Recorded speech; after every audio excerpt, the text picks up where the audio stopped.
Alem. Güzeldim bir de. Alem. Bak, bir oldu hala. Anar, yaktı da. Baba. Baba. Bol. Çekilin oğlum. Ya, bana çıkayım.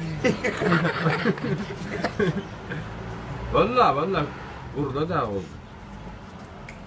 Bir kaseme içip bolsam divana, hürriyetler ülen çıksan seyrana, peleğin elinden gelsen amana.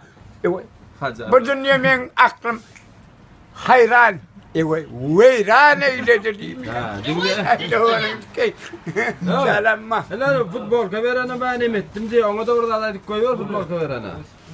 Futbol kameran var o düşün. Aa salamma mı? Hava, salamma.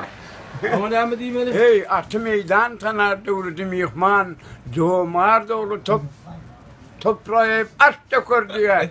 Yen masum gal yerde biz aç dökmesek yiyeceğinin amına sıkayın.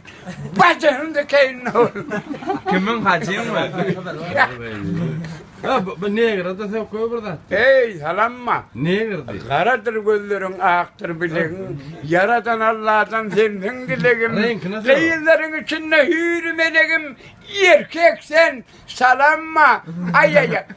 Ne vay ulan, iyi ya.